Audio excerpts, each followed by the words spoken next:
आज मु गोटे लंच बॉक्स रेसिपी शेयर करी जोटा कि छुआ मानकू आपण माने टिफिन बॉक्स रे दे पारिबे। बेले बेले रोषे करने को मन नहले एमती ही हल्का फुल्का करके खाई पारिबे। ताहले चलंतु आज रेसिपी मसला भात आरंभ करिबा। मसला भात बनेबा पई एठी मु गोटे कड़ाई रे 3 छोट चामच तेल देदेली। तेल को टिके भल भाव में गरम करि नेली। सेथिरे जीरा, गुजराती, दालचीनी, तेजपत्र, गोलमरीच देदेली। आपको किसी समय टिके फुटवाई छाड़ीदबा। तापर से आम दबा पियाज। पियाज को ये पूरा चुन चुन कर काटिकी रखी ताकू देदेली। पियाज को आम किसी समय भाजी नवा। पियाज टिके हल्का ब्राउन कलर आसीगला परे आम से देदेबा टमाटो। टमाटो को टिके समय भाजी नवा आम पियाज सहित। किछि समय भाजी सारा पर ये देखु मुझे से दौची अदा रसुण पेस्ट आधा चामच दे दूचे। याकू भी आम किछि समय टिके भाजी नवा। ये टिके भाजी हो गला परे अदा रसुण पेस्ट रो कंचा स्मेलटा जाई सारा परे आम से दबा हलदी गुंड। टिके कलर पाइंका ये मु काश्मीरी लंका गुंड दे दूचे। आपण माने जदि राग खाइबा को पसंद करुथिबे ताले राग लंका भी दे पारिबे। एठी आउ स्वाद अनुसार लुण देकी मु ताकू किछि समय ये टिके भाजी नउचे। तापरे ताकू कवर करके सिझिबा पई छाड़ी दबा। 5 मिनिट मु ताकू एठी सिझिबा पई छाड़ी देइथिली। मझिरे गोटे थर ताकू गोळेइथिली काहेकि ना तळ लागि जाई थाए। एठी देखंतु 5 मिनिट परे हमर टमाटो बढ़िया भाव में सिझी जाइछि।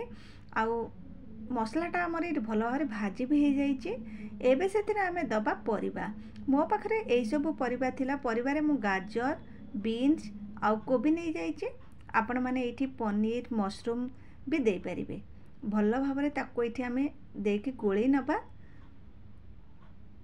एही मसला भातटा बहुत बढ़िया बनी थाए, बहुत टेस्टी लगे। छुआ मानकु देले से माने आराम से खाइबे। एबे आमे ताको कवर कर दबा। मसला सहित परिबा टिके सिझिबा पई 5 रु 6 मिनिट छाड़ी दबा। मझिरे मु गोटे थर गोळेइ थिली। आउ एठी देखंतु हमर ए जो परिबा बढ़िया भाव में एठी भाजी हो जाइछि। परिबा गुडी को एठी बढ़िया भाव में सिझी भी जाइछि। एबे आमे सेथिरे देई दबा भात। मु एठी बासमती चाउलर भात को नेछि। आपण मानक पाखरे जति भात बळी जाइछि ताकू भी देके आपण माने एठी करि परिबे। एठी मु से बासमती चाउलर भात को दे दूची। भल भाव में एठी आमे देके ताकू गोळेइ नबा। आउ ए समय गैस रो फ्लेम को आपण माने मीडियम रे रखि दिबे। एठी मु ताकू गोळेइ नउची। केते कम समय रे हमर टेस्टी खाइबा एठी बनी जाउची। छुआ मानकु तो सबु बेले गोटे प्रकार खाइबा बिल्कुल पसंद आसी न थाए। आमे जदि बेले बेले एमती ही करके दे दबा ना से मानकर लंच बॉक्स से माने खुशी खुशी खाइबे। एबे मु सेथिरे दे दूची आधा चामच बिरयानी मसला। गैस रो फ्लेम को एठी आमे मीडियम रु टिके हाई रे रखी के 5 मिनिट जाए टिके भाजी नबा। एठी हमर मसला भात प्रस्तुत हो गला। एबे आमे सेथिरे दे दबा धनिया पत्र। धनिया पत्र देले बहुत भल लगी थाए। धनिया पत्र दे सारा परे आ 1 रु 1.5 मिनिट ताकू एमती टिके मिसई दबा। गैस रो फ्लेम को एबे ऑफ करिबा। हमर सुपर टेस्टी मसला भात एठी प्रस्तुत हो गला।